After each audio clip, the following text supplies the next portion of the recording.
What's goody, y'all? Happy Saturday. So, I actually ordered some breakfast. I ordered some Grubhub delivery, you guys. And why does it take a whole hour to get here? I just finished eating, by the way, but still, though, the delivery time was like an hour. I'm just like, I'm already missing New York. My mom's friend asked me, she's like, oh, do you miss New York? Yo, I miss New York before I even left New York, okay? I was like already counting down the days before I even left New York. Like, I'm like, oh. But no, I'm enjoying my time here in Florida. It's just going by so quickly. Time is just zoom. Like, where does the time go? I guess because I'm having fun. And I am enjoying my time here. Someone asked me, did I move back to Jacksonville? That's funny. No, I am visiting. But I'm gonna check out these books. So I did like purchase some books that I got from Barnes and Noble that my upcoming supervisor recommended. That we can, read and check out like in the meantime. Before we start our postdoc, me and the other postdoc that I'll be working with. So I'm going to be working at a private practice in New York City, obviously. They have like several offices in Brooklyn and in Manhattan. And I'll be treating higher functioning, I think adults, maybe some teens, but I think they're mostly higher functioning adults. And this is going to be interesting. I think this is going to be an interesting journey because it's a little bit different than the population that I have worked with prior to this. So I have, like, my clinical experiences pretty much span like a broad spectrum. I work with little kiddos, like little children, in foster care. That was like one of my first jobs in the field of mental health. I've worked with inmates at a prison. I work with people who are severely mentally ill, who suffer from psychotic disorders, like schizophrenia, delusions, and that was interesting. I actually worked at a few different psych hospitals, so I like that work. It's just something unique about that population I enjoy, and also working with the inmates too. It seems like the more challenging groups of people is just the most fun to work with. My last clinical work was working at a clinic, very high volume clinic in New York City that does psychological evaluations for and treats children, adolescents, adults, like the whole developmental lifespan, with people who have autism,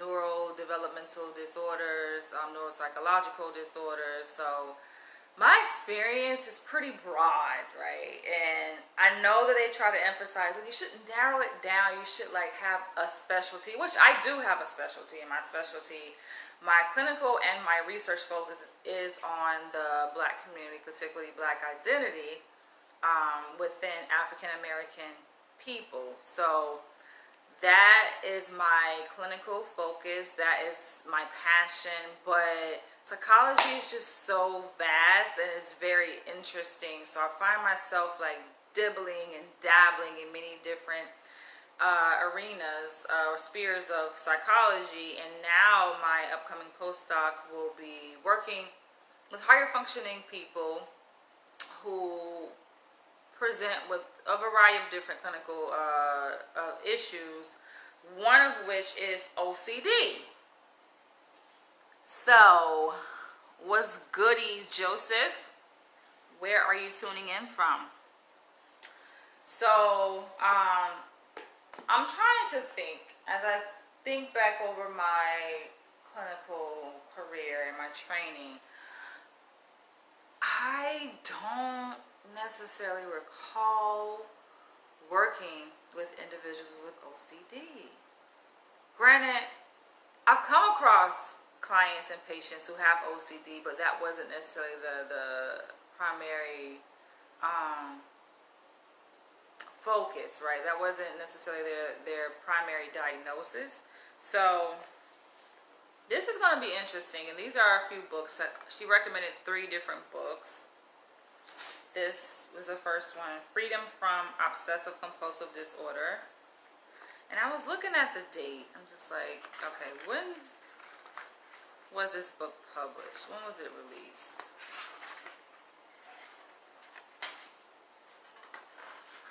Which I think it's been out for some time. 2003.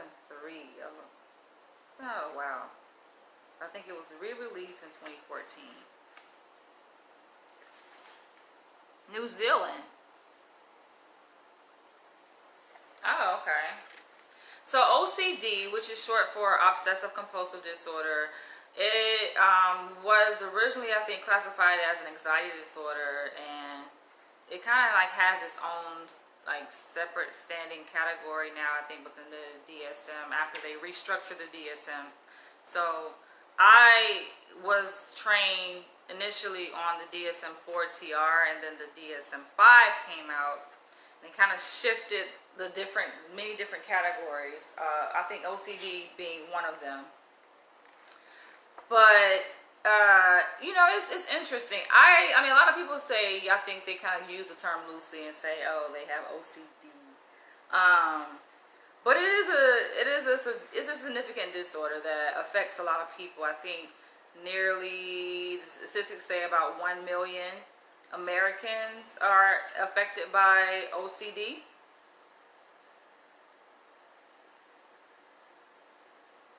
But I want to see what these books are about.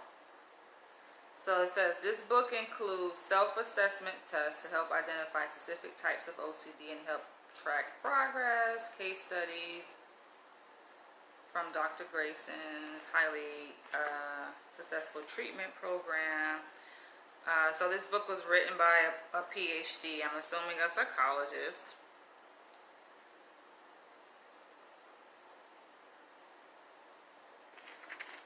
Let's see.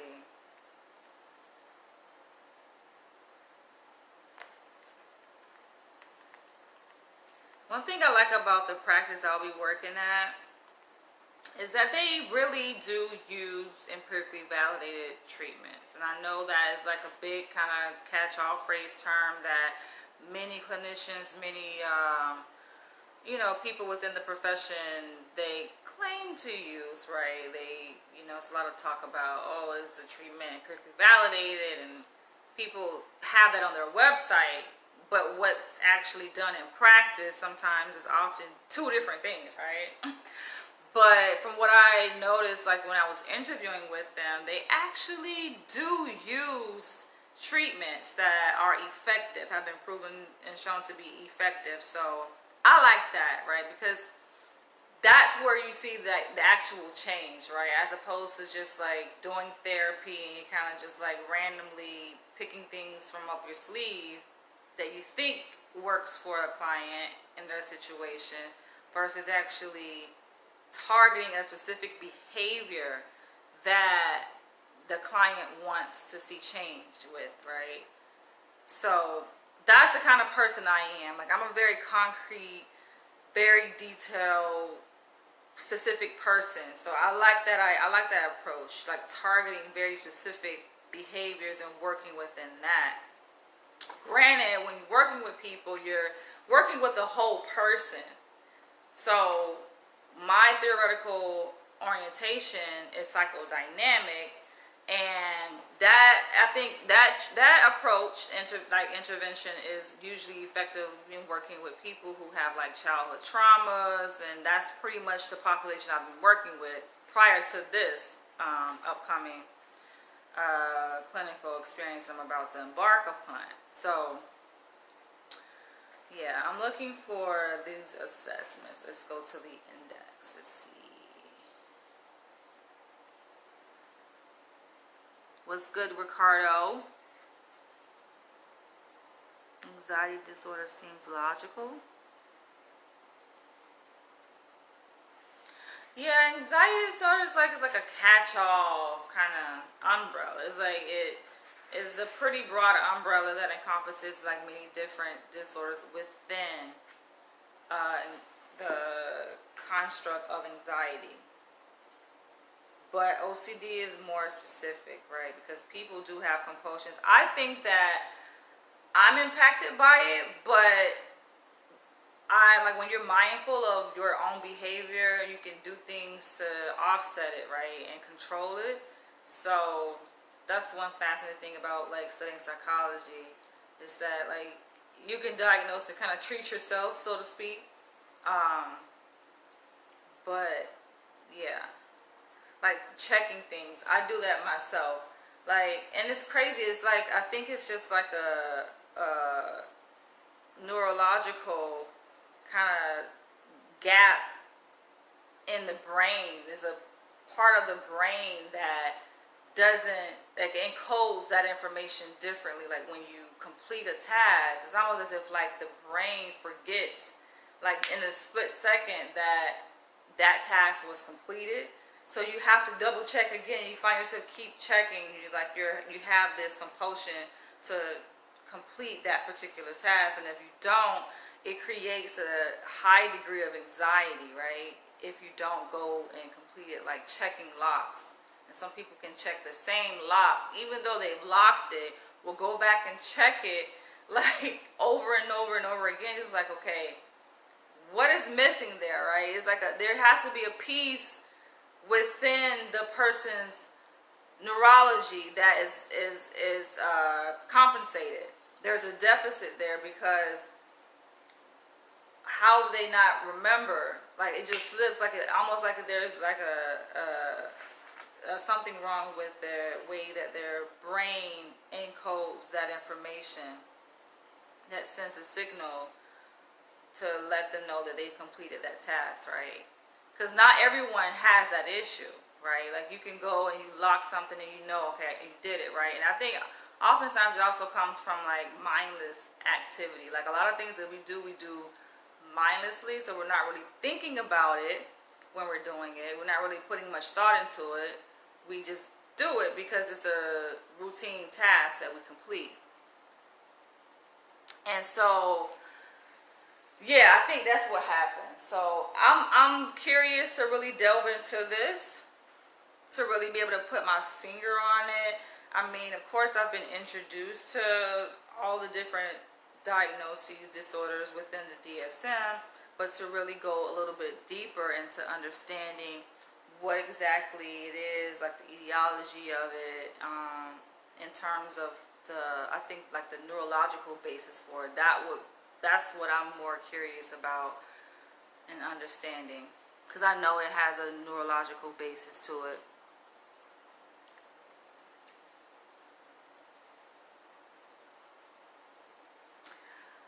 A bell-shaped curve, I wouldn't say there's a bell-shaped curve. I would say that it's a bit skewed from what I saw, because it doesn't really impact the like younger age group, like kids, like when they're born through like teenage. It really doesn't. The onset is typically, from what I researched, is typically I think like 18, 19 years old. So prior to that, you don't really see this, and it makes you wonder like, okay, well, what happens through a person's developmental stages that triggers this onset of these compulsions that they have, these obsessions and compulsions that they have to complete certain tasks. Perhaps it could be present prior to 18, 19 years old. It just manifests itself differently. A lot of disorders that are, people experience in adulthood, they look different, in younger children. And so you don't maybe not think of it as OCD. Makes you wonder.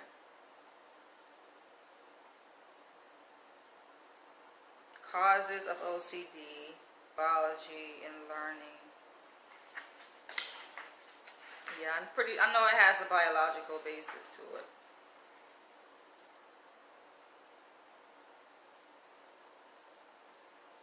I like that he uses like case studies. That kind of helps you to be able to kind of sink your teeth into the material.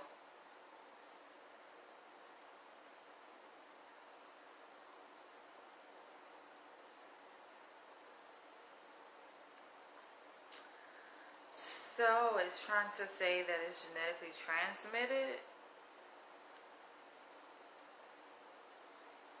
I can see that though. My mom, she's OCD.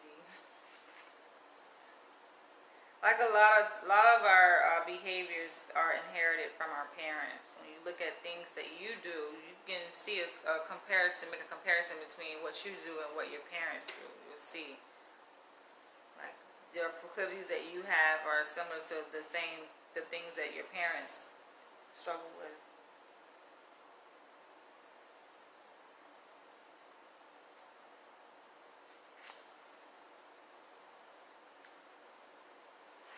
Some people have it really bad though. It's like really extreme and it impacts their functioning. Like it disrupts their whole like train of thought, their process, and their activities for the day. It just offsets them, right? If they're not able to complete certain tasks, and it becomes extreme for some people. Like when I was working at my pre-doc internship, I did diagnostic interviews, and so it's pretty much like a 45-minute interview where I would get an idea of what the client's clinical presentation is, what's going on, and develop a treatment plan as part of that. And I did diagnose a handful, not that many, but a handful of clients that I did diagnostic interviews for. I assigned a diagnosis of OCD, and it makes sense how it kind of like the onset is in adulthood, right? And I think that even within the context of this COVID pandemic, like you see some of the behaviors, it's almost like you can condition a person to engage like in these compulsions, right? These obsessions. And I mean, I guess it's for a good reason, so to speak, like for health reasons, right? But it's just like seeing people who are like obsessed with this freaking hand sanitizer, yo, and it's like their day cannot go on unless like they cleanse, like they're really obsessed with it. Some people are like extreme. I remember like last year I was taking a flight, I think from New York to LA or from LA to New York, when I was completing the onboarding process for my pre-doc internship. Now this was like at the peak of the pandemic, when the pandemic first started. And I'm on a plane. Of course, they had like social distancing a little bit, right? So there was like a seat vacant in between me and this other passenger, female passenger. And she was extreme with it. Yo, it was kind of cute. I thought it was cute, but I'm just like, to live like that, like every single day, I don't think I could do it. Like, I take my health very seriously, and I think sometimes people get it like misconstrued and like, oh, well, you don't care about your health, you don't care about spreading the virus. It's like, no, everyone just has their way in how they go about it, but some people, yeah, took it to extreme. So this girl, right, she had like a little baggie, and she had some wipes, she had some hand sanitizer, she had masks, and I kid you not, like, it's like everything she touched that didn't belong to her, she pulled out the hand sanitizer, the wipes, and she cleaned herself. That was like a lot. She kept doing it like the whole entire flight. Like every single thing she touched that did not belong to her, right? That she did not bring with her on the plane, she had to sanitize her hands, and she kept switching out her mask. Like, that I think is obsessive, right? And that would kind of classify as OCD. It's just like, how can you function? It just seems like that takes up so much time and energy to complete that ritual, right? That she basically created for herself to make herself and her mind feel safe. And I'm sure if she didn't do that, those rituals that she was doing, it was like a whole routine. And I saw her do it at least, I'm not exaggerating, at least like 10 times on the flight. Now, LA to New York or vice versa is like a 5-hour flight. For her to do that, like with that frequency, it's just like, it's insane. But I would imagine if she didn't do that ritual, it would increase her anxiety even more. She would be very anxious and very concerned, you know, kind of stuck on the idea of her being susceptible to catching the virus. And so people do certain little things like that, and it alleviates anxiety, any anxiety that would present itself. It's crazy.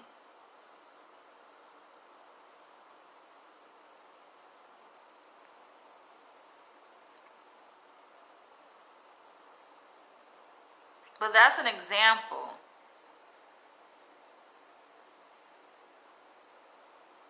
How is the patient cured? I mean, that's the thing. When it comes to dysfunction or disorder, psychological or even medical, it's crazy how within like the context of our society, within healthcare, there are very few cures, but a lot of treatments. And so that's what these books talk about. My supervisor recommended these books that, you know, I can get my hands on in the meantime while I wait on my license to come.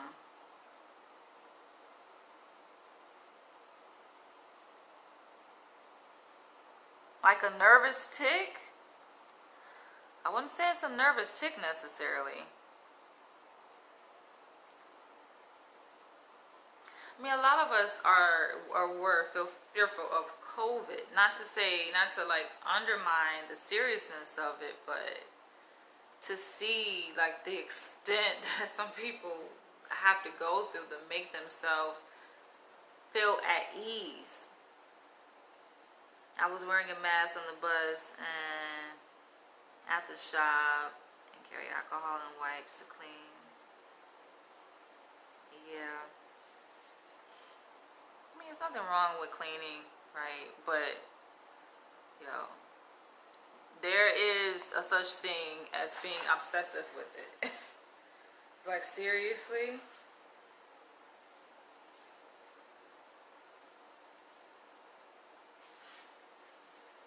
Okay.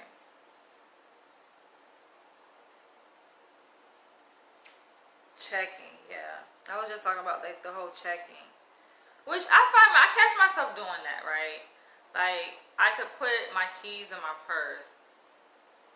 Let's say like my keys that I have now, like the car I'm driving, I rent it, is like a keyless entry, keyless start, right? And so I put the keys in my purse, but I'll check to make sure I put them in my purse. But I make sure not to check too much. Like if I check, I make sure it's just one time. Because I can find myself checking more than one time, like back to, like you just check. And then you're checking again, now you're checking again, like, okay, chill, yo. So like, I'm mindful of it. I think mindfulness like helps. Mindfulness is a intervention that helps treat anxiety. It helps with pain. It's like a mindful meditation combined kind of exercise that people can implement who suffer from like anxiety. Most people suffer from anxiety though. Anxiety is very common.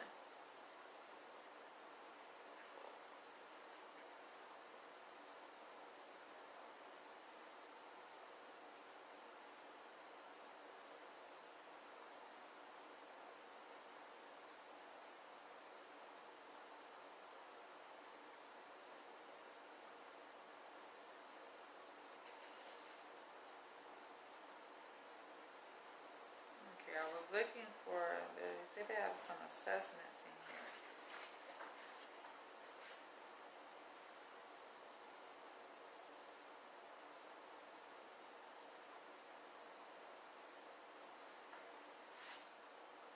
Yeah, I'm definitely going to read this.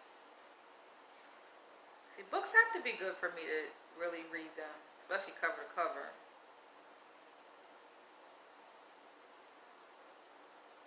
So this is interesting, right? I think this is probably one of the part of the intervention plan. And they have a daily self-monitoring log of success. That, to me, I think could be reinforcing the OCD. For you to keep a log of the date, the time, the event, exposure, time you spent, your anxiety level, you're tracking this. I mean, I guess it's good because you want to be able to, like, measure the behavior so that you can just see how effective the intervention is. But then that can also be a confirmation bias, because if you know that you are participating in an intervention, of course you're gonna, if you want the intervention to work, you're gonna rate your anxiety level progressively lower as the intervention progresses, right? You would, like, yeah, I would think most people would do that. So when they have like these self-reports and they're like asking people, oh, rate your anxiety or rate your depression level as they go through this the treatment, it's like, of course they're gonna rate it lower because they want the treatment to work. And it's like that placebo effect, you know. If you know that you are receiving a treatment, of course you're gonna say, oh yeah, I feel better. I don't think that that is objective, though. So,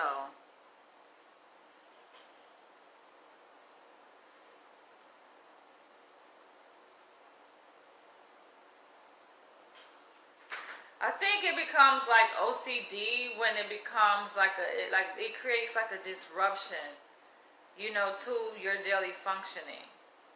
It becomes problematic for you, yourself, and for other people.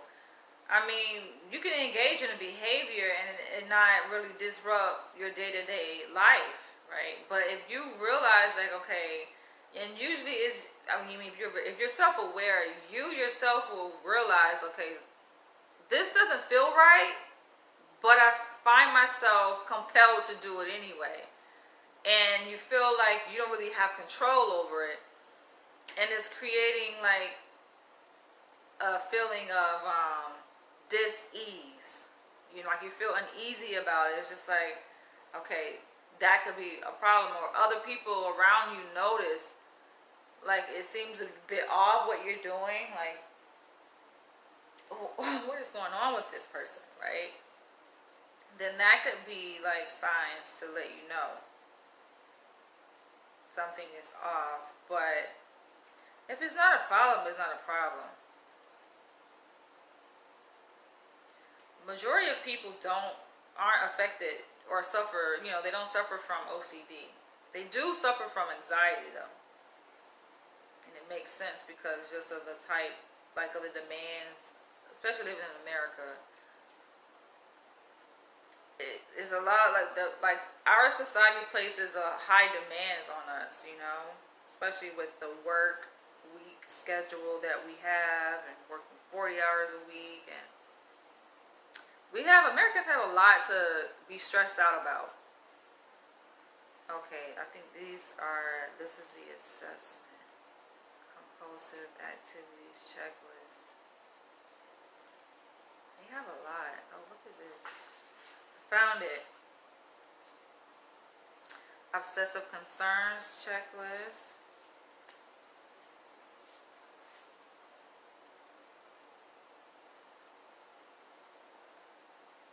Oh, wow.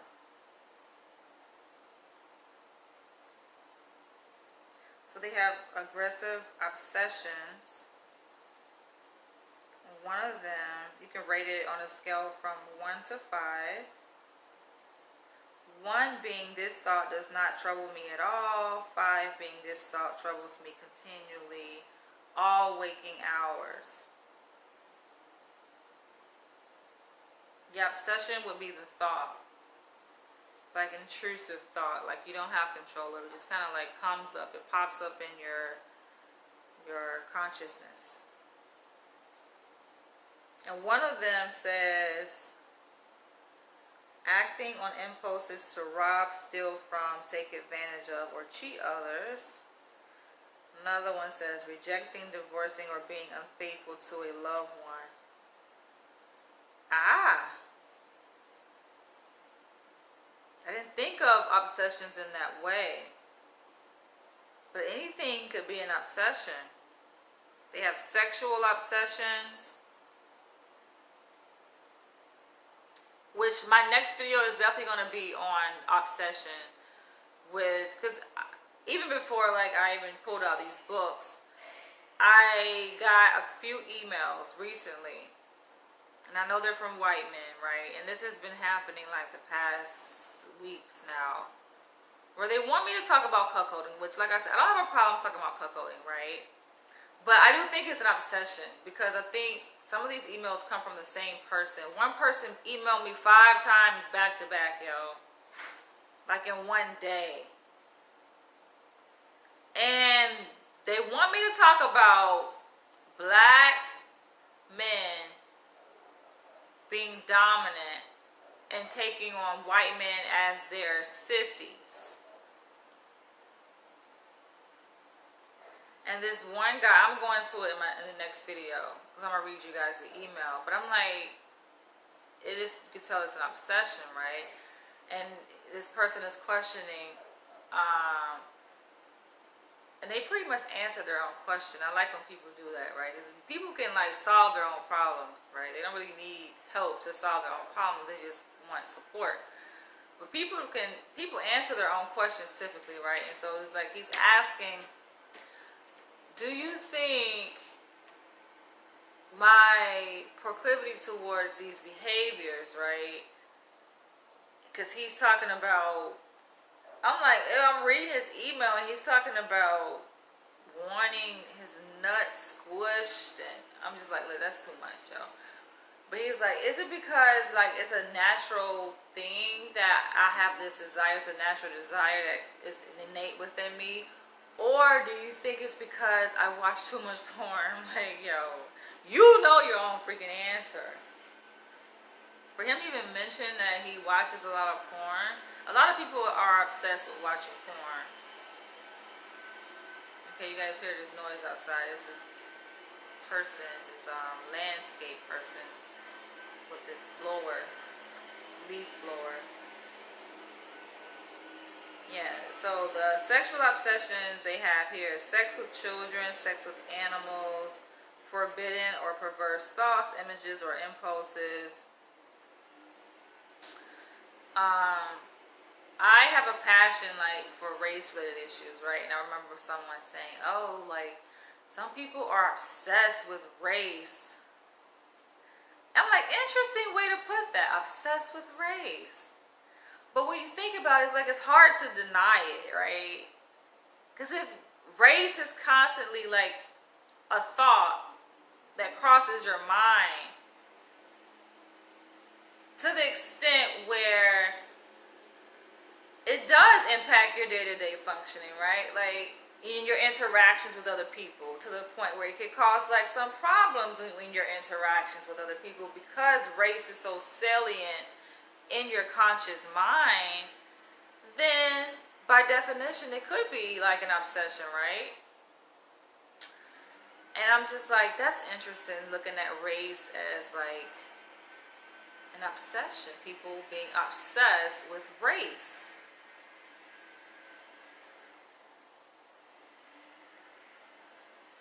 By no fault of their own, though. Whose fault is it that people are obsessed with race? Like, who made race a thing in the first place anyway? To the point where it does affect, like, your race, the color of your skin affects your survival, your livelihood. So it makes sense why people would be obsessed with it. Just like people are obsessed with COVID. And it's just like, God damn, can we talk about something else? Like, I don't want to hear about COVID, right? But it just like keeps popping up in your news feed. And I don't watch the news, by the way, but visiting my family, my mom, they watch the news, and it's all over the news. And it's just like, God damn, I'm tired of hearing about this shit. Like, I don't even want, I can care less to hear about it, right? But I guess, it's interesting. Like my mom said, she watches the news because she likes to stay informed. I'm like, I get it. Yes, you gotta stay informed, but how much of this information do you need? Like, because you know how the news, they just keep repeating the same thing over and over and over again within like a 30-minute span. She was like, oh, well, the news came on at 6. It was like, I'm gonna turn it off at 6:30. I'm just like, yo, you need to turn this shit off right now. Like 5 minutes is enough. 2 minutes, 1 minute of the news is enough, right? But yeah, Lucinda says exactly.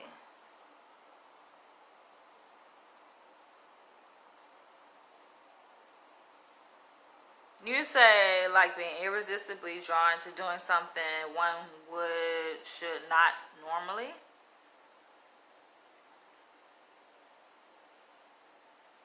So there could be different emotional driving forces depending on the case, not just anxiety driven by fear, but maybe desire and or other emotions that seem or become uncontrollable. Impulses, yeah, that's a good way of looking at it. But those impulses also shaped by behaviors that we are in control over, which that's a good thing when it comes to treatment. The prognosis of a disorder, right? Because some people think that, okay, they don't have any hope, there's nothing they can do. But if you know that there's an activity, there's a behavior that you are doing yourself that's feeding this perpetual cycle of obsessions that keep happening to you, that then lead to compulsions, right? Because people have the obsession as a thought, and it's a frequent recurring thought that keeps coming up in your mind. Behaviors usually follow thought. You got to do something with that, unless you just, okay, you block it out, or you distract that thought with something else in your environment, right? So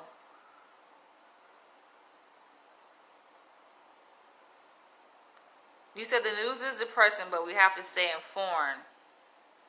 Yeah, but there are different ways to stay informed. And is the news really informing? Because you gotta know that, you know damn well the news is subjective, right? You know that they have an agenda, right? I mean, we do agree on that there is an agenda with any news station, with every news story.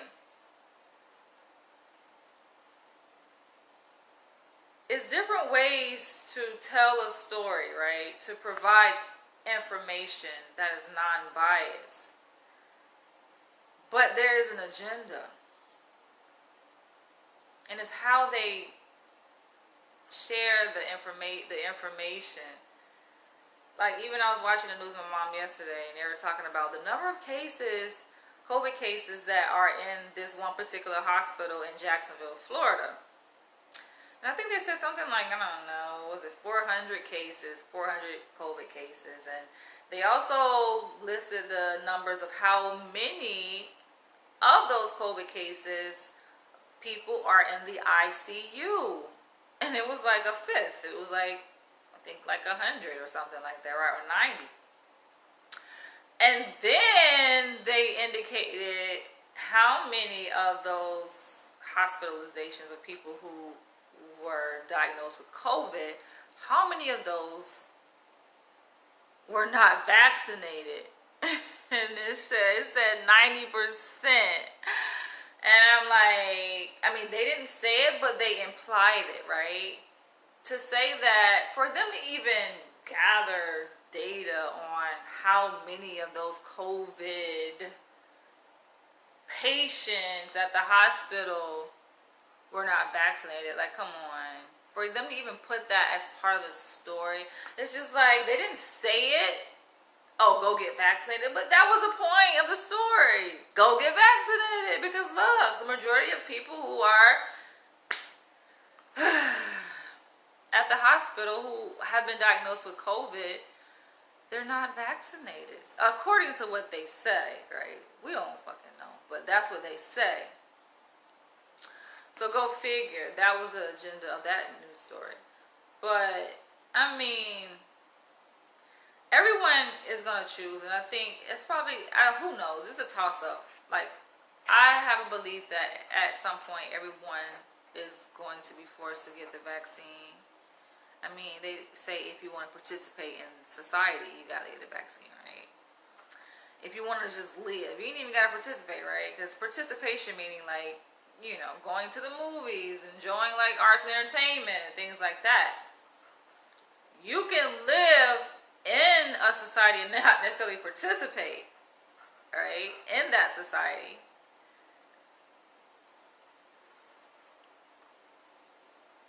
Yeah, you admit they are very biased.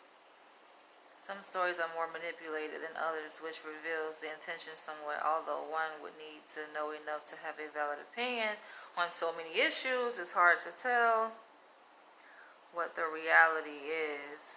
I don't feel like it's hard to tell because I feel like everyone, I would think to say everyone, irrespective of race, we're like, this is my belief. We all have our different beliefs, but this is my belief. We are like gods in a sense, right? Like we have this innate special ability to know. To know. Without having to pick up a book, without having to watch the news. We just know.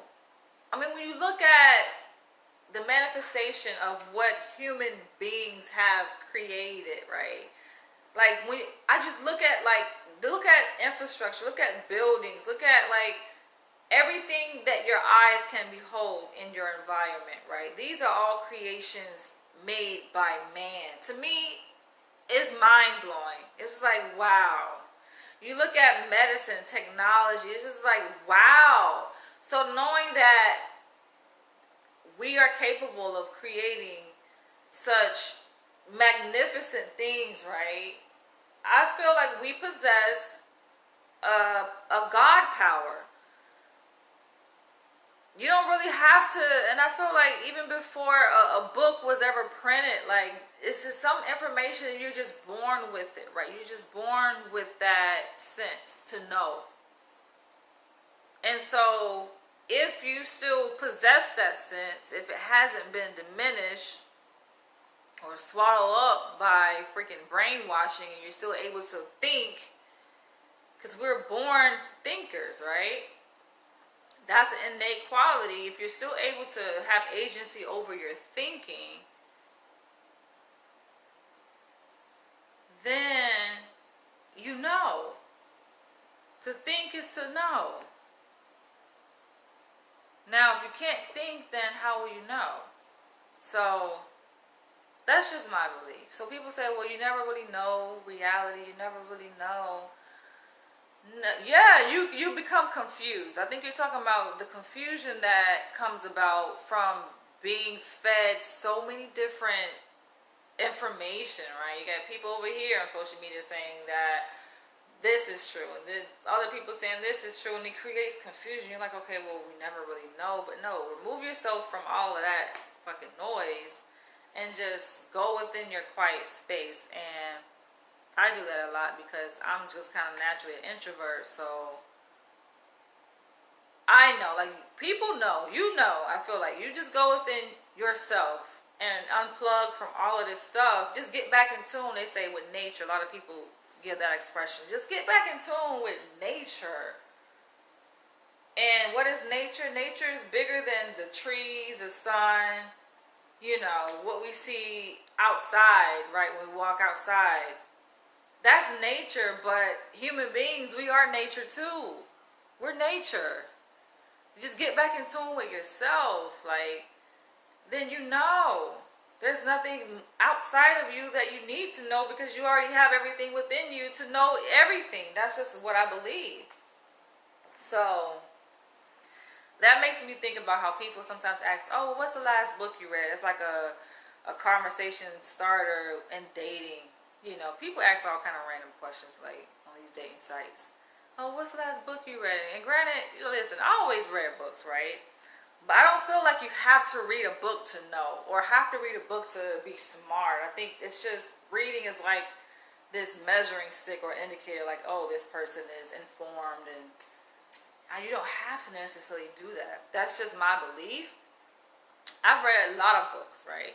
But you don't have to read a book to know, to be smart, to be informed, to be educated. Because the person that wrote this book, they can be considered a library, right? A conglomerate of information that they pulled from other sources, right? And the information that they pulled from other sources also pulled information from other sources. But it just becomes like this kind of vacuum of knowledge that is pulled from many different sources when you are a source yourself of information. That's how I look at it. Anyone can write a book. You can write a book based on, without you having ever picked up a book.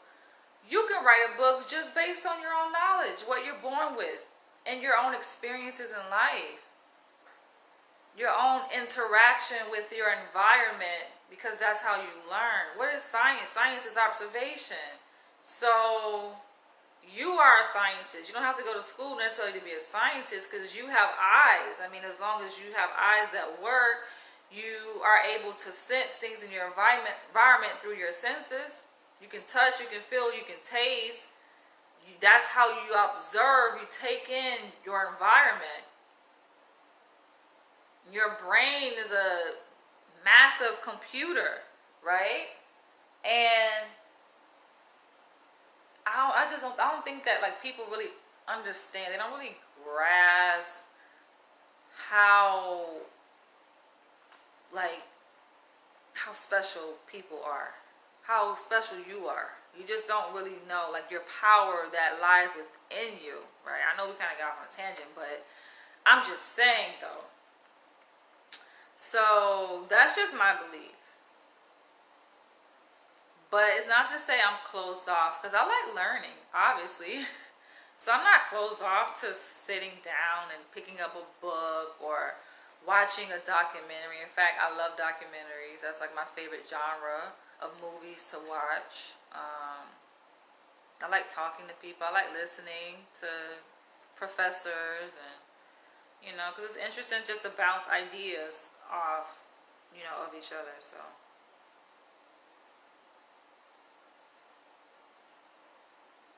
contamination obsessions. So this is different because, listen, like in school, of course, like studying psychology, they give you like an overview, right, of the different disorders. But this kind of goes more in depth about different types of obsessions, and they're talking about contamination. And you think, like, who would be obsessed with this, right? But yeah, we know about germs, bacteria, right, and viruses. Some people are like really obsessed with that, and I think that a lot of people have been impacted by that when it came to COVID, because they watch so much news, right? They're just inundated with all of this information about COVID, that yes, they develop an obsession. Okay. Contact with live animals, poisonous plants, broken glass. Your food or drink having been tampered with by others. Some of this kind of goes into paranoia, though. Medication, or the effects of having ingested, like a lot of different like clinical presentations, behavioral. There's this I'm looking over here because there's so many lizards over here. There's a lizard just like looking in. I think lizards are like spiritual creatures, yo. Because I was sitting and I was watching, I think I was watching Dr. Umar. I was watching something fascinating on TV, right? And so a lizard was sitting, like, kind of like alongside with me, watching what I was watching. He looked at me first, like he was getting my reaction. He looked at me. Then he looked at the TV, and then he looked back at me, and I caught this. I'm just looking at the lizard like, yo, seriously. And he just in there looking like at the TV, like, so we're looking at TV together. I'm just like, yo, this shit is weird. The things I notice, I don't know. Should I be noticing stuff like that? But that's weird. And so there's a lizard like on the glass, just looking. I know he's looking at me. I can sense like when somebody looking at you, you can feel that energy, and I can see this motherfucker. It's weird. Probably been listening to me the whole time, but anyway. Obsession with dirt or grime, bodily waste. So this is interesting because this kind of ties into my next video where this guy, like this white guy, he wanted me to talk about, because people be having, some weird like fetishes, right? And it just makes you wonder, like, how people like get off on other people peeing on them, and taking in some person's semen. They say bodily waste or secretions. That's a type of contamination obsession, including feces, urine, saliva, perspiration, blood, semen, right? And this guy is talking about wanting to take in black men's semen, like, and that's an obsession with semen. You worry about what is in our food and drink, though? Yeah. I don't really worry about too much. I can, though. I think I'm definitely, I have like a predisposition to worrying, because that's my mom. She's a worry wart. But I realized it's just so draining to worry. It takes up so much energy. And yeah, it interferes with your ability to be able to get other important things done. So I don't worry. I try not to worry. I remember when like we had like our comp exams. We have different types of comp exams we have to take as part of a PhD program, and so we had like clinical comps and research and statistics comps, and like I was just looking at my classmates. They would be like worried. Like it's just the talk of every like class they're talking about it, worried about it, and perseverating over it, and I'm just like, I can't do it. Even when it came to getting matched for a pre-doc internship, just worry, anxiety is just like, I can't do it. Staying up all night, didn't go to sleep, waiting on the match results for the pre-doc internship. I'm just like, I'm going to sleep.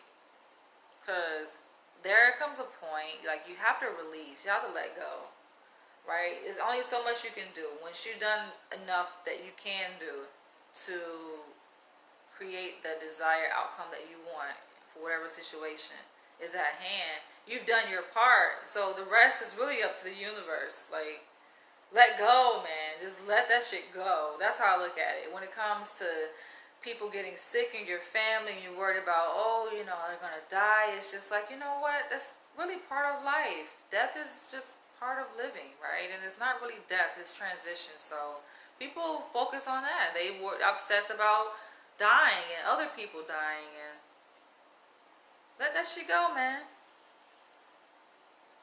It's not easy, though. It's not easy, I think, to let things go, because you have to really shape and change your perspective, how you see things. And that's hard for some people to do, to change, like, their philosophy on things, their perspective. Also, there are real stories of poisons and lacing drinks. Yeah, so it comes from somewhere. And I think that's probably, it kind of makes sense when you think about like the onset, when you're talking about the bell curve as it relates to the distribution of this disorder in terms of age. It kind of makes sense how the onset would be around like when you're an adult, because there's so much shit to worry about. They throw all this stuff in our periphery and to focus on, right? That you don't really have to worry about living under someone else's roof who's taking care of you, but now you are met with the burden of responsibility of worrying about every possible, imaginable thing in the entire world. It kind of makes you, it makes you reminisce on just being a child, right? Because children, they don't really have that many worries. I mean, you can, of course, but the things that adults worry about, it's like, why? Kids don't have to worry about it because their parents are worried about it, right, for them. Like the things that you mentioned. Where does one draw the line between a normal behavior and an obsession, like you said, when it becomes a burden on oneself or others? Yeah. I mean, that's like the DSM. The DSM was developed and created by the American Psychiatric Association, which consists of like medical doctors, psychiatrists, and I don't even know if psychologists like are on that board of people. You would think they would be, though. I think so. But yeah, that's just how they describe it. Like that's kind of what makes the criteria for diagnosing any psychological dysfunction is that it has to impact your day-to-day life. If it doesn't like negatively impact your day-to-day functioning, right, in terms of your personal life, your interactions, let's say with your family members, with loved ones, people in your like immediate close environment, or work, school, or relating to the law, that's how oftentimes okay, this is problematic because people end up getting in trouble with the law, or they get in trouble at their job, showing up to work late, or their performance is being impacted, right? Because a lot of jobs measure, how well you are performing at work in terms of your productivity level, right? And that could be a marker to determine, okay, how is your psychological health, right? Because they're all related. When people have good psychological, emotional health, they usually, it kind of correlates positively to their performance, at work and in relationships, and vice versa, to the contrary. If their psychological, emotional health, is compromised, then that is going to show up in their day-to-day functioning, i.e. their interpersonal relationships, personal and professional relationships. So that's just how, we gauge. That's where a lot of referrals come from for, psychologists or people within the profession, because, they have issues at work or with the law. This is interesting, though. I just wanted to, and this is just the first book, y'all. I have 2 more books. Y'all see, I'm like very long-winded, but I like that you are very interactive, because you see it makes a different type of video when you guys comment, interact, versus me getting on here just talking, and because I know I can go on and on.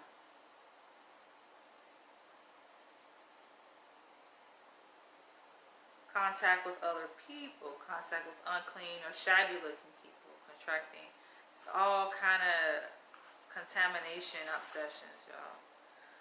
This is interesting. Contaminated by evil or the devil. Hint, hint. Religious folk in Christianity. Some people would believe like, oh, they don't even want to be like in the presence of sinners, or sit next to a person, thinking that their sins, not their sins, but their evil spirits that they possess, somehow going to jump onto them. It's like, how true is that? Is that really true? I mean, could be. Religious obsessions. This is interesting. Okay, so I see where we're headed. This is the work that I'm going to be doing, you guys. I'm just curious to see like the client population and what are some of their obsessions. Because I know especially New Yorkers, y'all. New Yorkers are a special group of people. But we know it stems from somewhere. health and body focused obsessions, perfectionistic obsessions. I like this. And then they have, so those were the obsessions checklist, obsession checklist. And then they have a compulsive activities. So they have obsessive concerns checklist, and they have different categories that I was just reading from, like religious obsessions, obsessions of harm, danger, loss, or embarrassment, superstitious or magical obsessions. Never looked at obsessions in that way. Alright, and then they have compulsive activities checklists. So these are the actual actions, activities that people engage in to soothe their obsession, or their these thoughts that they are thinking or intruded with in their mind. Counting money. These are checking compulsions. This is, all right, decontamination compulsions, like washing hands. So those are like the more popular ones that you hear about. Bathing or showering, disinfecting yourself, disinfecting, cleaning your environment. Like I was telling you guys about the girl on the plane, and I was like, oh my gosh. Eating in restaurants, going to the movies. I have an obsession, I guess, with, or a compulsion to paint. Yeah, but it's very addictive. I think painting is just like, it's soothing. So we usually draw near to things that make us feel good. And I found that painting makes me feel good. So yeah, I have like over 60 paintings I've done since last October when I moved into my apartment. Using public phones, checking compulsions, doors, windows, electrical appliances. Yes, that is an obsession that kind of developed recently for me, but it's not, I don't think it's bad though, because like I said, I catch myself. I'm very mindful of myself in the present moment. There is room for a better religion, unifying religious thoughts that coincides with philosophy, science, and universal morality, removing the interpretations that contradict those, for a better universal religion. That's interesting, like the idea of creating a universal religion that works for all people. But people are so rooted in their ways. I think it's really hard to get people to pull away from something that has worked for them. When people find something that works for them, right, and they have seen that it helps, like it's effective. When people pray to a certain God, they feel like, okay, their prayers are being answered. They feel soothed. They feel better. It works for them. So why would they change? Why would they let go of something that is very familiar to them in exchange for what? An unfamiliar, universal religion that may hold promise, but they don't know because it's unfamiliar. It's like, okay, what is this new religion, right? So it's not that people wouldn't adopt a new religion. Some would be more likely to do it than others because they're just open, spontaneous, like open-minded, curious. And then some people are very rigid. Like, they're like, no. They are very resistant. I think we all are resistant to change, but some more than others. And some people are very resistant to change. They're just like, They don't even want to hear about it. Like, nope. Some may listen, but they're like, no. Routine, like they say, we're creatures of habit. So people just like the routine thing. Even if the routine is harmful to them, right? It can be harmful to them, to their interactions with others, but they continue to engage in a particular religion because it's working. That's what they know. It's been passed down through the generations, and so it's almost like a cult. Religion is kind of like a cult, right? But when you think of like how cults work, and even gangs, right? Like think of like how gangs work.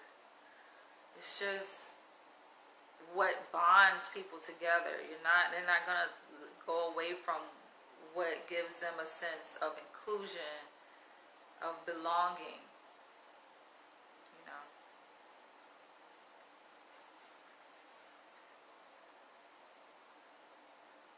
Visiting a hospital, that's a compulsion, yeah. A lot of people just go to the hospital about any and everything.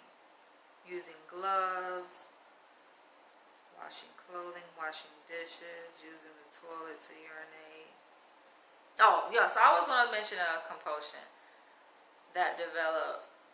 And I know how it developed. Like I said, I'm very mindful of myself. So this compulsion developed because when I first moved into my apartment where I live now in Upper East Side Manhattan, most apartments in New York operate on gas stoves, right? And so I think, putting some things in my refrigerator, which is kind of like adjacent to the stove. And it being a new environment for me, I wasn't mindful at the time, but of course I'm very mindful now. But I wasn't mindful at the time, and I was like bending over putting things in the refrigerator, and my butt brushed up against like the knob for the gas, and it turned the gas on. And I smelled like, what is that smell? It smelled something. And then it dawned on me maybe like, I don't know, 10, 20 minutes later that I turned the gas on. I'm like, okay, well, how did I turn the gas on though? Like how, I see that I turned the knob is turned, but how did that happen? And it dawned on me like, oh, when I bent over, I was like putting things in the refrigerator. My butt, I remember, kind of leaned against it, right? So from that, guess what I do now? Every time I leave my apartment, I check to make sure the knobs are in an upright position. They're off, right? I realized that, and it's just like, damn. It sucks that I have to do that. I mean, it's good for safety reasons, obviously, but it sucks that I find myself checking. And it's not just, sometimes I check one time, right? I'm like, all right, I check. And I make a mindful note. Like when I check the first time, you have to draw your awareness, your consciousness to the activity that you're doing in that present moment. Not thinking about anything else. Not thinking about locking the door. Not thinking about what the weather is outside. Not thinking about anything else but that particular thing, so that is encoded in my mind that I can remember, okay, I just did this. I checked it. So it only requires one time to check it, right? But if I'm not mindful, I catch myself and I find myself checking to make sure that the gas is not turned on, like the knobs aren't out of place. I find myself doing it like 2 times, 3 times. I don't know, that's a little bit overdoing it, but yeah, 2 times. Just like, I mean, back to back. Like I just checked it. And I'll find myself, I'll go out, lock my door, and I'll go back in and double check. It's just, that's what you call a compulsion. Obsession, compulsion, they're linked together, right? Because it's a thought that triggers a compulsion. The thought is, oh my gosh, the stove is on.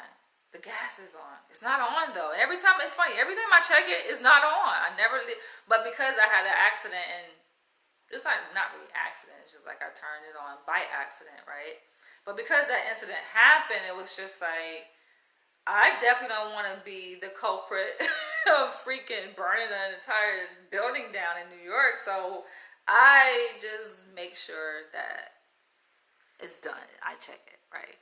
So that's just an example. But yeah, I realize, I think maybe we all are impacted by it to a certain extent. But I definitely will not let my obsession compulsions get out of hand, right? But I catch myself when it's happening, and just to be mindful. Now, thankfully, where I'm staying at now on vacation here in Florida, it is not gas operated, it's electric, so don't have to worry about that problem. But yeah, those checking. But yeah, I think, and it crosses over too. Like if you check certain things like stoves, you find yourself checking other things too.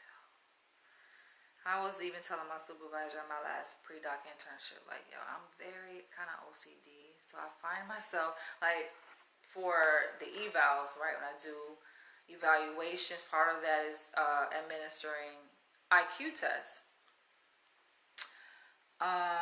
to determine if a person has an intellectual disability, right? And we were just in the training part, in the orientation, like we were just like, you know, looking over the test that we will be using, and did a practice administration and practice scoring it or whatever. And I remember telling like, yo, I'm OCD. So when I come up with like the scores for the test, trust and believe they're gonna be correct, because I automatically do that. That's just something I do. I feel compelled to just double check. Like, I will score something and I'll go back and just make sure that it's correct. Not to say I'm not prone to error. We all are, but yeah, I'm pretty good at checking, double checking.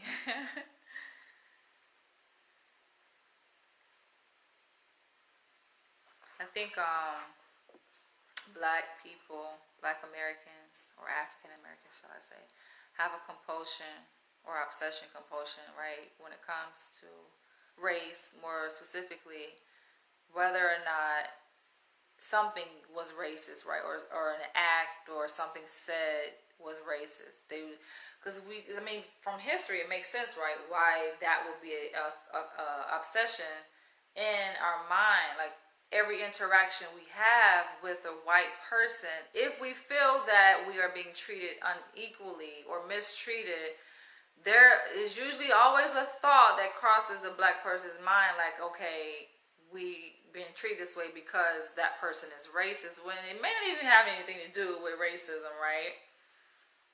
It's just, could just be a freak of nature, or it could just be how that person responds and interacts with everyone, even other white people, right? But that obsession always crosses, like, that thought always crosses, like, a lot of black people's mind when they have interactions with white people, right? And obsessing about, even before an act happens, right? When we know that we are approaching an interaction with a white person, it's just kind of predicting, just kind of thinking about the act before it even happens, right? That takes a lot of energy to do that, I think, you know. That could be a precursor to, like, depression. You think about, like, the amount of energy you're expending just kind of like overthinking things, right? And how those obsessions can trigger certain physiological, neurological responses, like, in your body, right? Because your thoughts are linked to emotions, and the emotion is, you know, kind of what triggers is, like, response on a more biological level.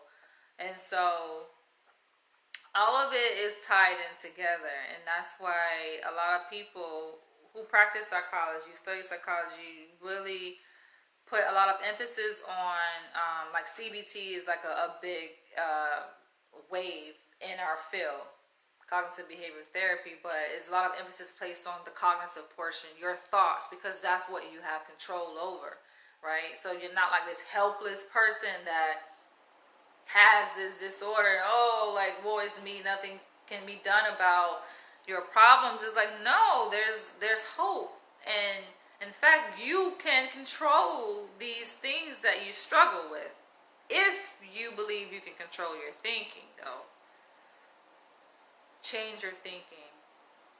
And it can be just minor changes in terms of just being mindful. Being mindful is drawing attention to a particular thing. Right? So we're exposed to so many different stimuli in our environment, and much of it we're not mindful of, right? And so you can kind of create your own happiness. Sorry, I like to go off on tangents. I realize I'm doing this. But we can create our own happiness by zeroing in on the little things, and we can kind of create a sense of novelty of an experience, right? Because what kind of leads to depression is you're doing the same shit over and over again, right? You get up every day, you do your hygiene, you put on your clothes, you drive to work, and you probably take the same exact route, and it's the same old, and like, okay, you can get depressed, right? But if you reframe that experience by being mindful of the little things, right? And so this is what I like to teach my clients too, because for them, I mean, for a lot of people during the COVID pandemic, it's just like, a lot of things were taken away from us, right? But we pay so much attention to the things that were taken away from us that we miss the things that we still have. And so even just taking walks, right? Like the client population I was working with, some of them were adults who attended a day program, right? And before the pandemic, they were able to take trips and go bowling and go to the movies and do all these things in the community that makes them feel a sense of integration with society. And then post-pandemic, they are feeling a bit depressed and, upset about not being able to do those things and only being given the opportunity just to take walks around the neighborhood. And I'm just like, you know what? That walk could be even better than going to those places you went to. I mean, you can make it equivalent, but it's the power of your mind, though. If you believe that you can make that experience great, you can. How do you make it great? Just appreciating the little things, the smallest things. The ants crawling on the ground. Like, I mean, it sounds crazy. I get it. I know, right? Who wants to do that? Like, come on, are you serious? Like, or looking at, like, the colors, like, of the plants and the taking in the sounds and the smells, just using your five senses, right? That is what mindfulness is, right? Zeroing in just on the stimuli in your environment through your five senses. And it creates a novel experience for you. You can make a thing that you do on a regular basis, and then until it becomes mundane, right? You can make that mundane experience like novel, just in how you perceive that experience. No one has to do it for you. Sometimes we rely on our excitement from other people, external sources, right? We're looking for someone else to be the life of our own party when we can create that life for ourselves.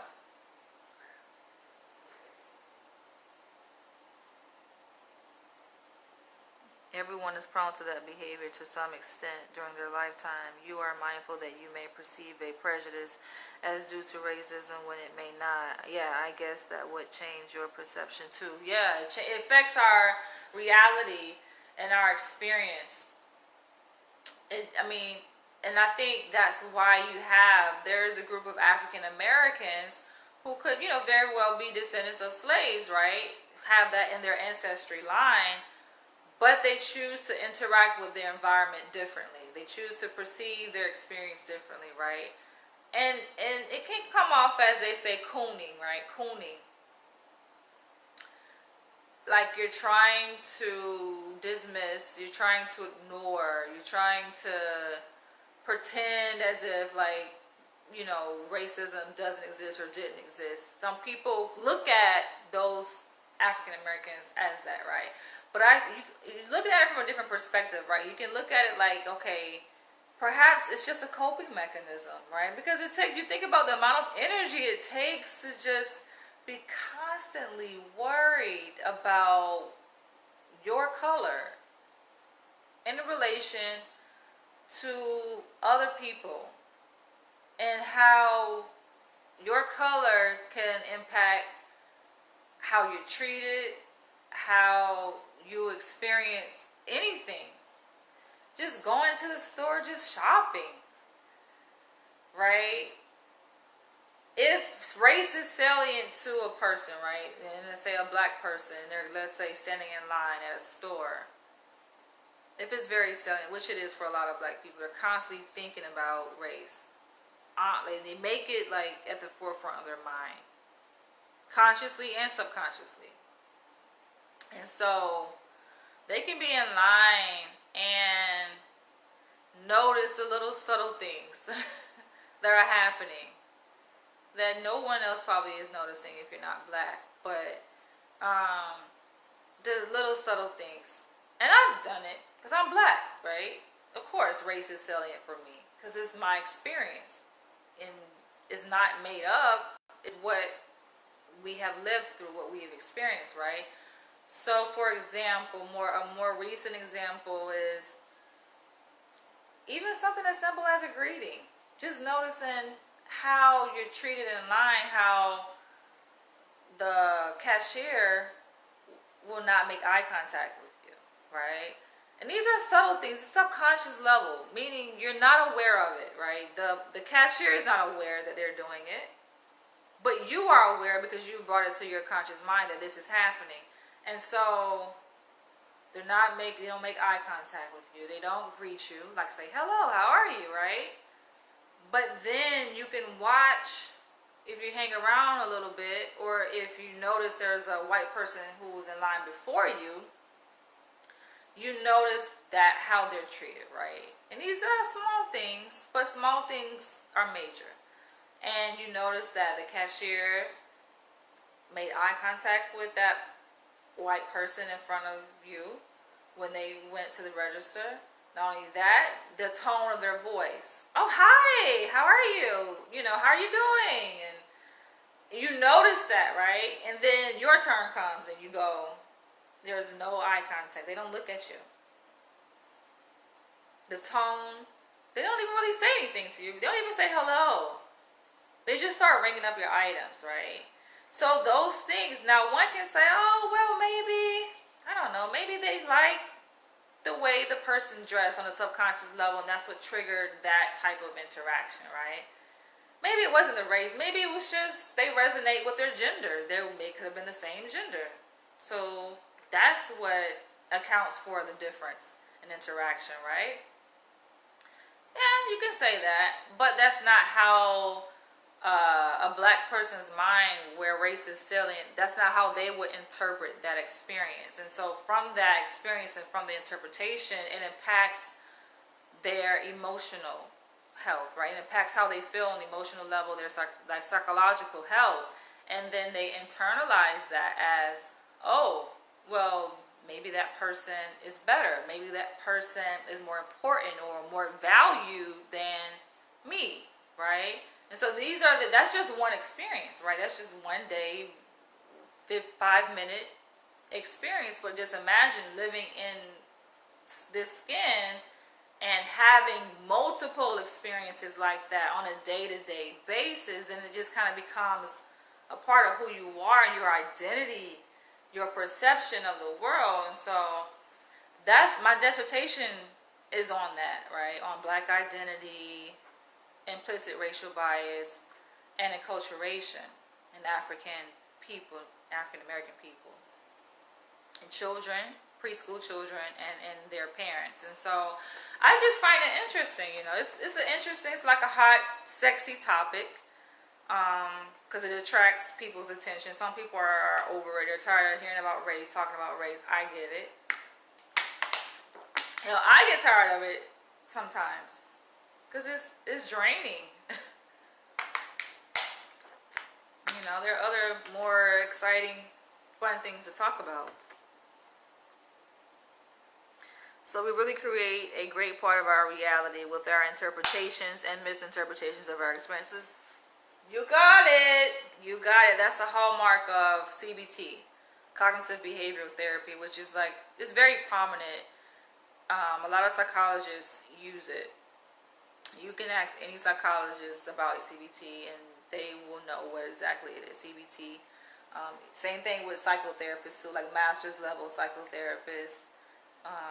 They use it because, you can change your reality just based on your interpretations, your perception, which is a good thing to know that, okay, that's one thing you have control over, because granted, we may not have control over racism. It's not to say racism doesn't exist. Not to say discrimination doesn't exist. Not to say all these different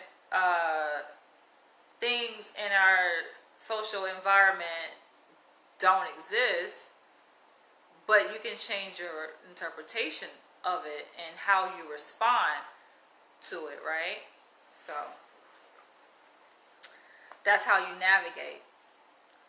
And that can apply to anything too, not just, okay, experiencing racism. It can apply to, you know, if you've been victimized, right? If you've been, a woman has been raped, or a man, because men get raped too, right? Sexually assaulted, you know, anything that you felt has happened to you, right? Where you felt victimized or done wrong or mistreated, that approach can be applied to, you know, different ways. So the mind is powerful. It's not something that happens overnight, right? It's not a switch that, okay, you just happen overnight. It's a practice. Just the way you learn that type of response, because that experience I just described, like the store experience and how the cashier could have treated people differently, right? And how that the black person's mind interprets that experience. That interpretation is not something that is formed overnight, because the interpretation kind of happens automatically, right? These processes in our brain are very, like, they're fast, split second, you know, it's out of survival. They're very quick responses or processes that take place in our brain, in our cognition. And so it doesn't develop like overnight. It's shaped over time. And so you know that it took time to shape that level of interpretation that is formed within milliseconds of an interaction. It's going to take time to undo that. It's conditioning, right? And that's the work of psychologists. That's what we do. We work with clients and patients to kind of reshape their cognition and form new connections in the brain. It's just on a psychological level, but it's also like on a very dynamic biological level, neurobiological level, right? Because it is believed that the brain has plasticity, right? That it may look a certain way one day, but it's not mean that it's permanent. It's there. It's set in stone. It's forever. No, like our cells regenerate, right? And it's always hope. It's always hope. So that's the belief, and you know that's how these interventions are successful.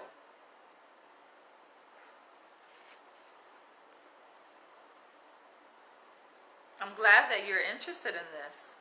Sometimes I feel like I'm being an island of myself, because I'll go live and talk about things and people just, it doesn't resonate. But I like to have conversations like this, not just on live, but you know, of course, like in person too. Because this is what fascinates me. Not gossiping or talking about people. I've made a video about that like recently. You know, when I was talking about like my personality type, which they say I'm INTJ. I'm like, okay, I guess. But it's supposed to be like a very rare personality type. And I'm thinking like, okay, if it's so rare, like how likable are we and how relatable are we? Probably not that relatable. And I don't feel like, I don't know, I feel sometimes odd, you know. That's why I do be in a world by myself. But you want to read my book? Yeah, these aren't my books. I purchased these books though for my work that I'll be doing. My supervisor recommended, but my books, my autobiography and my fictional erotic BDSM erotica story that I wrote, you gotta read that. It's good. I did put an excerpt from that for that book. It's on my website. It's called Dying to Submit. So very titillating.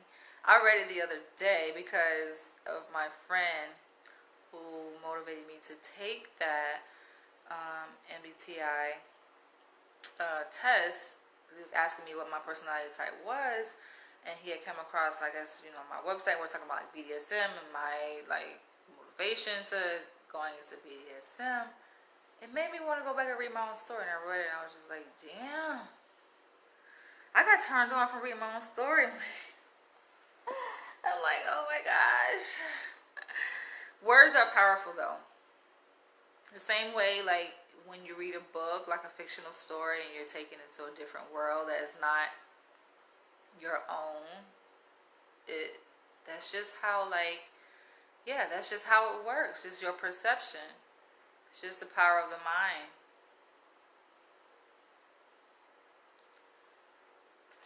So, confessing to have done wrongful things, whether you have done them or not. Perfectionistic compulsion. Oh yeah. Rewriting or writing over numbers or letters to make them perfect. Wow, this is going to be interesting work. I'm looking forward to it. Counting compulsions. Touching or movement. I'm going to come back and read this because, yeah, this video is going to be super long. Body focus compulsions, hoarding, grooming, and potions.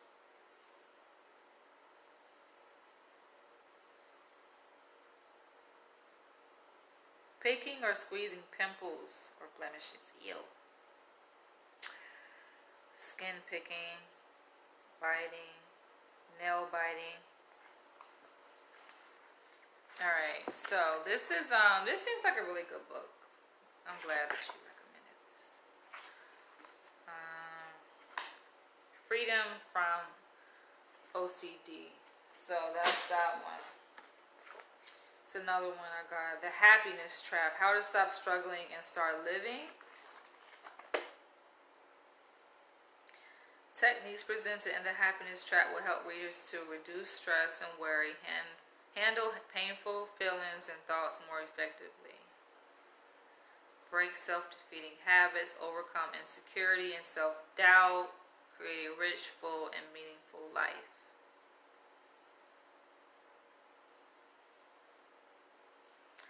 I think they say this is a really popular book. I don't know if you heard of it.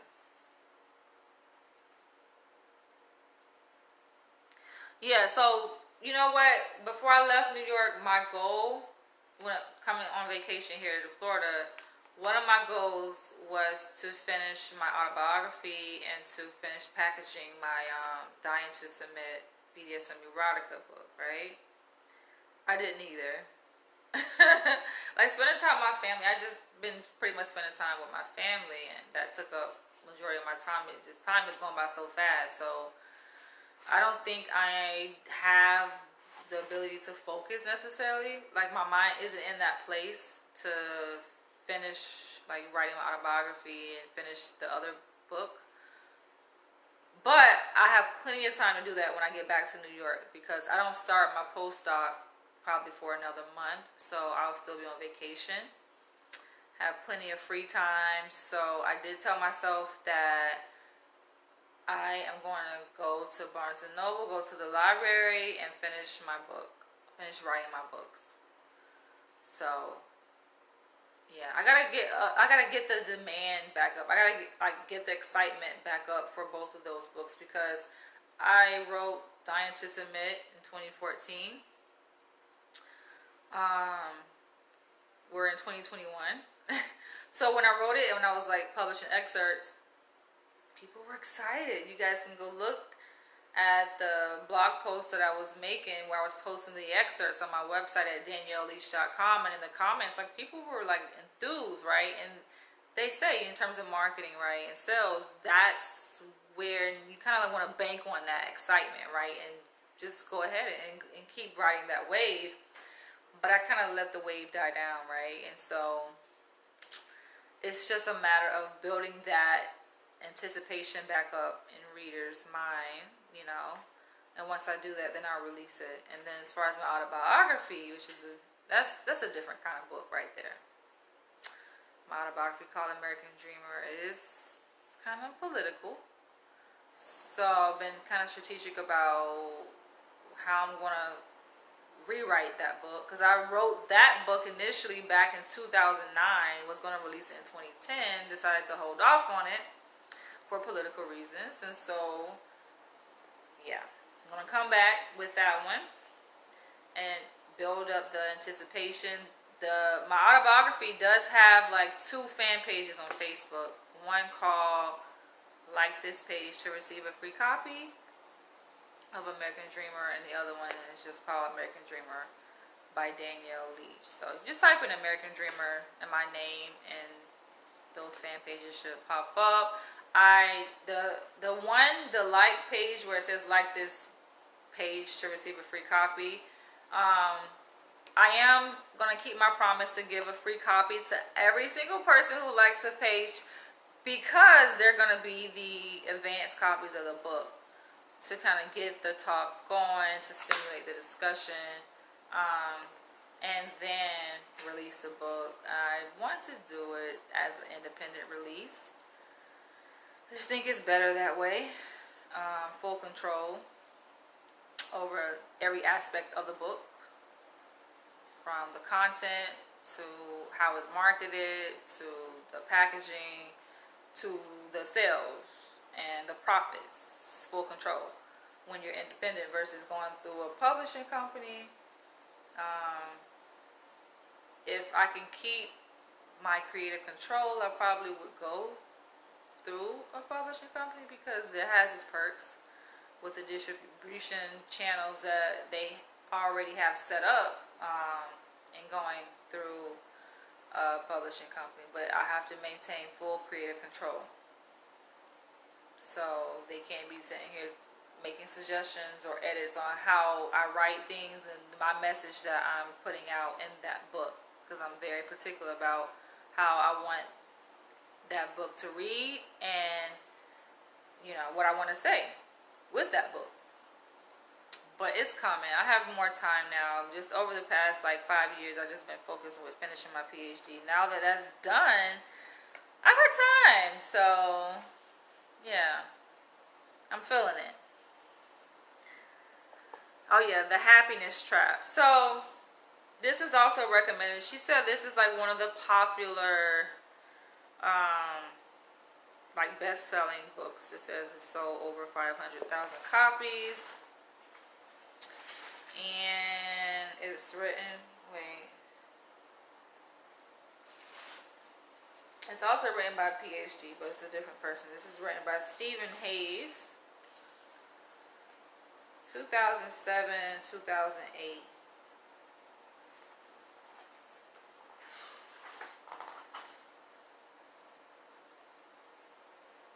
Oh, he's a physician and a psychotherapist, specializing in stress management. This is talking about ACT, which is a type of intervention, mindful-based program for reducing stress. And the other author is based out in California, Pasadena, California. He's the director of a treatment center for anxiety and OCD. Alright, so I'm going to read these. I do have one more.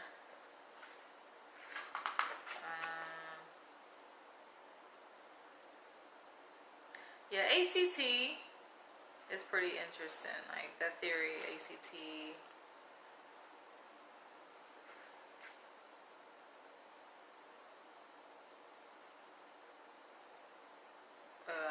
Addressing different belief systems that people have, because a lot of behavior obviously comes from our belief systems that have been passed down to us, or that we adopted, and those beliefs obviously control our feelings and our behaviors. The premise is that a lot of beliefs are like irrational, or they're not conducive, right, to healthy living. So you got to get to the root of what the core belief is that a person has, to be able to tackle whatever the dysfunctional behavior. that they are exhibiting. So this is cool. For each pair of statements, please select the one that most accurately fits how you feel. Oh, okay. They have two different statements that client will choose from. For example, I must have good control of my feelings in order to be successful in life. The other statement that goes with that one would be, it is unnecessary for me to control my feelings in order to be successful in life.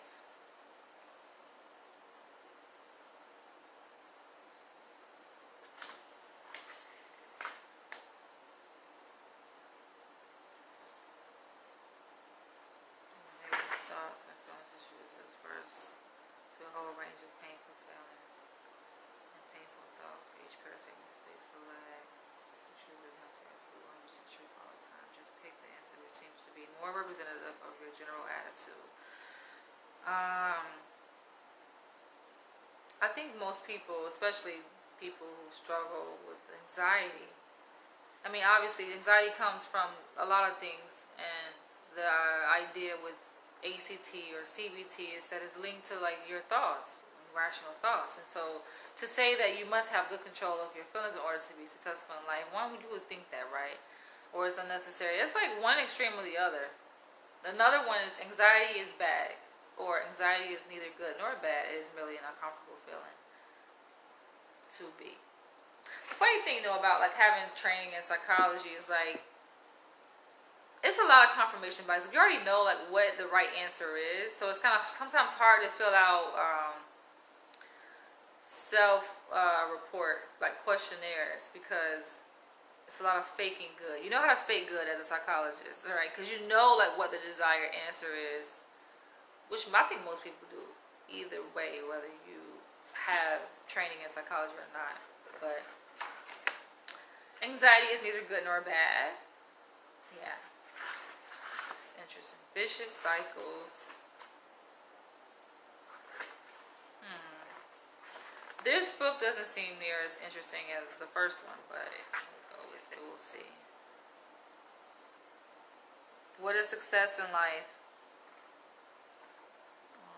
For sure that inspiration will come in time for you to seize it. Or I must be successful in life in order to control my feelings. Oh, going back to that one.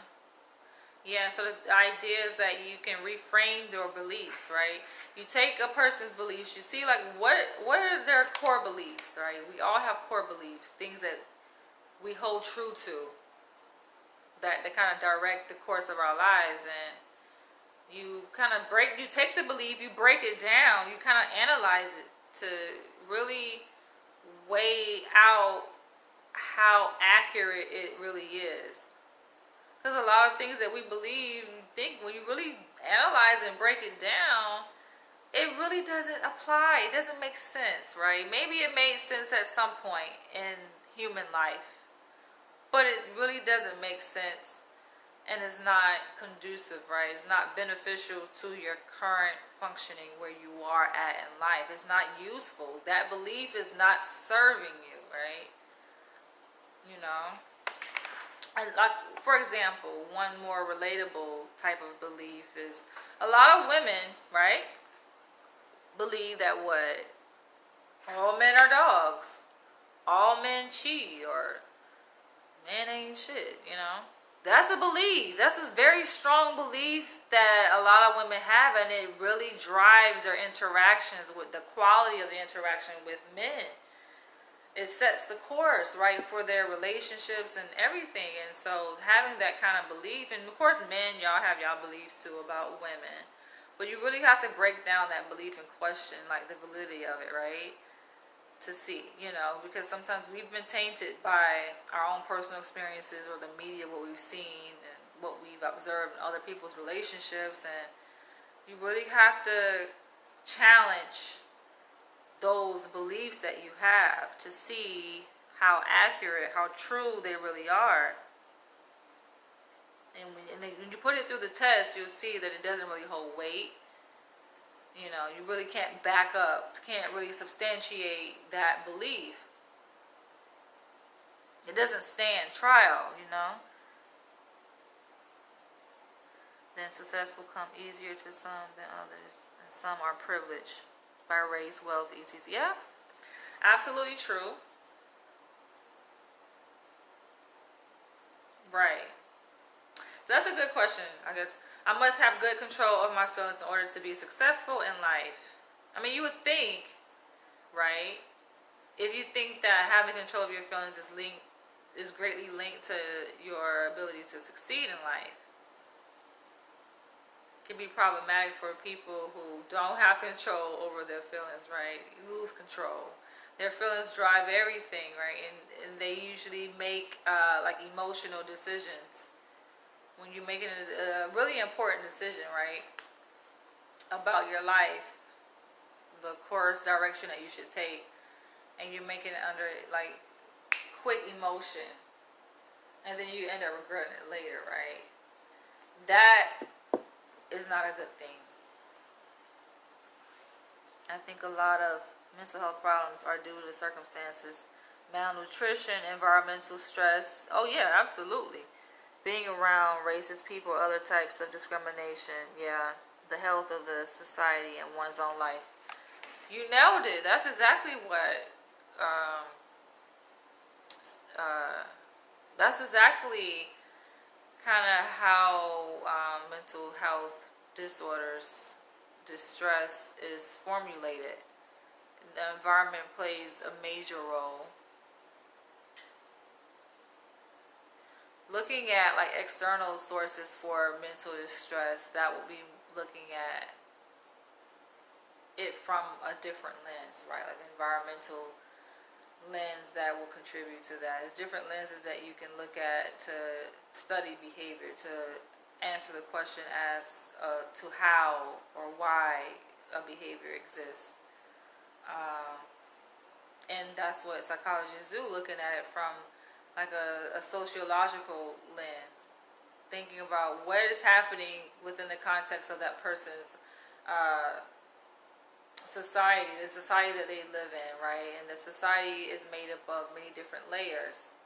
You know, it would be their school, the school that they go to, right?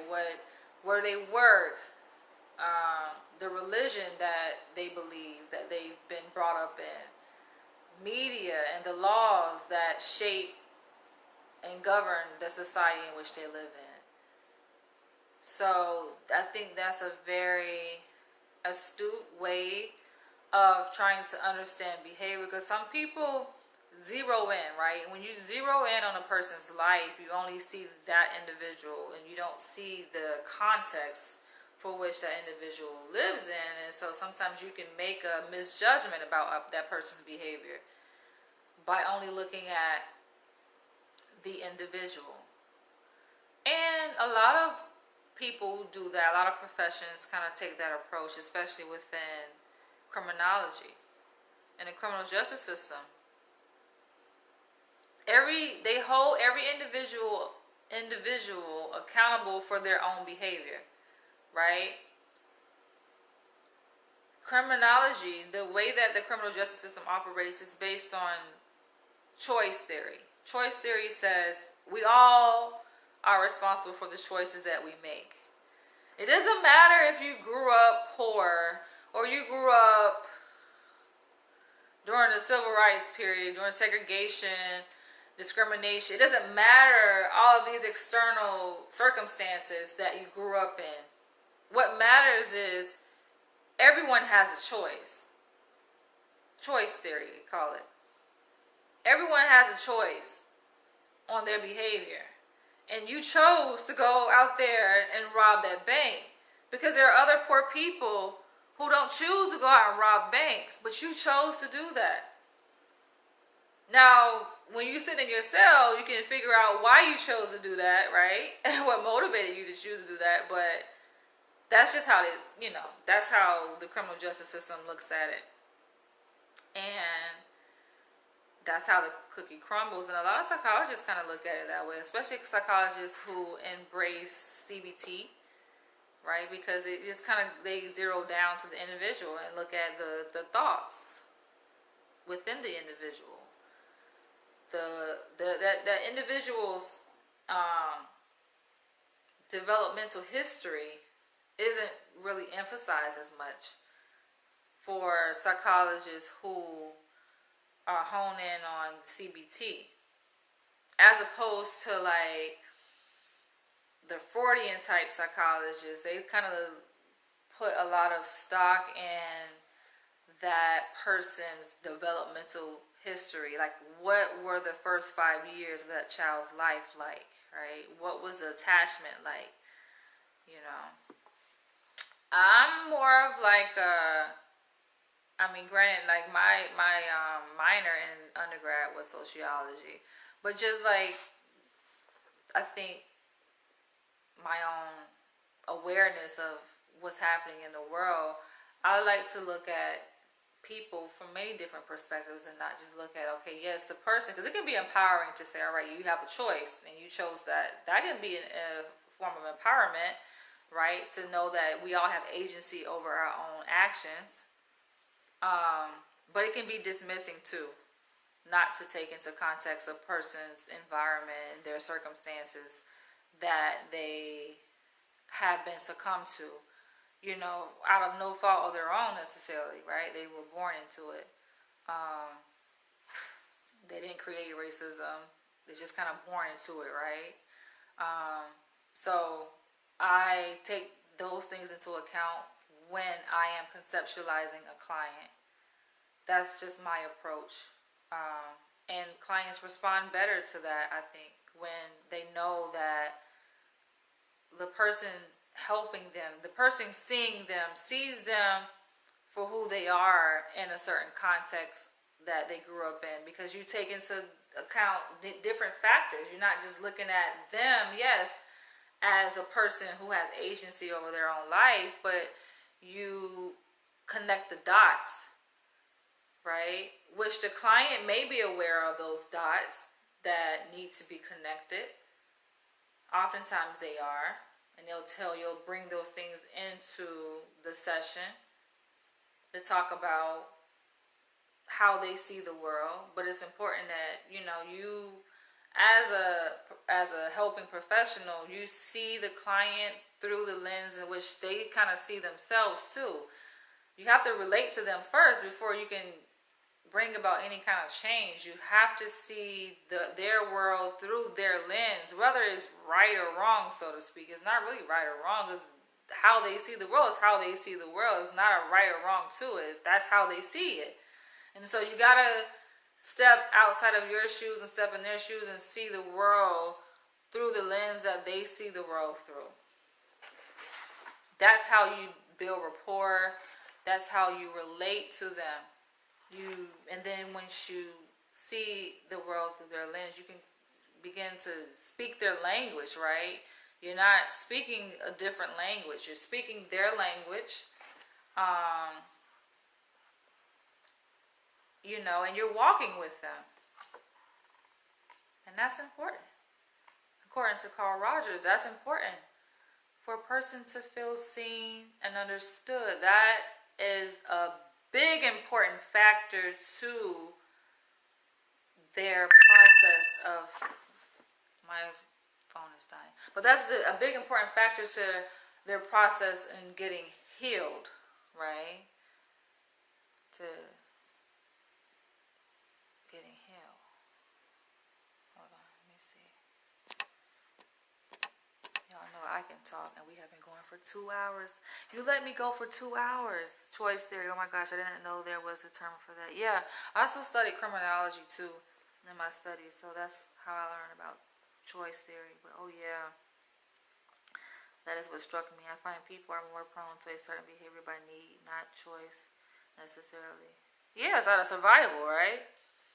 People go in and steal things because they hungry. Like, you gotta survive. And they say, oh, why don't you just get a job? But, okay, how long does it take to get a job? How long does it take to start working? And how long? You're not gonna get paid the same day. You gotta eat. People gotta eat, right? So you're gonna get it by any means necessary. And I think Oftentimes, you know, people ego, their confidence is at play, that it interferes with their ability to be able to go and beg for money when you can just go in a store and take it. I'm not advocating for stealing, but I'm just saying to understand why somebody would just run up in the store and just take what they feel belongs to them, because it's like, the hell. If you're denied access to resources, yeah, being understood does help relieve anxiety, right? Because imagine when you felt like, okay, you have a struggle you're going through and you're telling that story to someone, and everything they're saying is kind of contradictory to you feeling understood, right? You're going to become more defensive in your response. That's one way to increase a person's defenses, is to disagree with them. Right? And this is the last book. And I think she said, yeah, this book is for teens, for children. Talking Back to OCD, the program that helps kids and teens say, no way, and parents say, way to go. So this is written by John S. March. He's a medical doctor, MD, Chief of Child and Adolescent Psychiatry at Duke University Medical Center.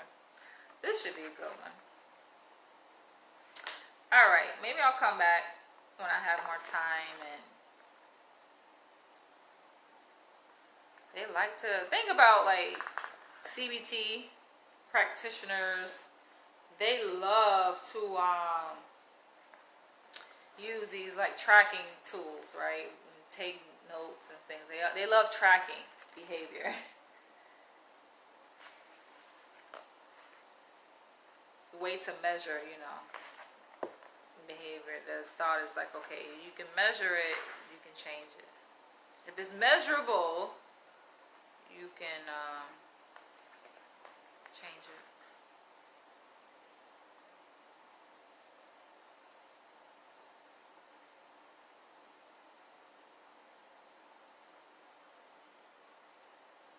It's just interesting how they really, it's targeted, very specific behaviors, and they break it down. Measuring the temperature, I'm thinking, will be the level of emotion or anxiety surrounding the behavior. So that's interesting. On that note, I do have to end this video, you guys. 2 hours. 2 hours. Duke is awesome. Yeah, it's a prestigious research university. But yeah, knowledge is fascinating. So those are the 3 books that I will be reading to prepare for my postdoc training, which is only 1 year. See how it goes. If I like it, I can stay on longer. But I'll be licensed when I complete my postdoc.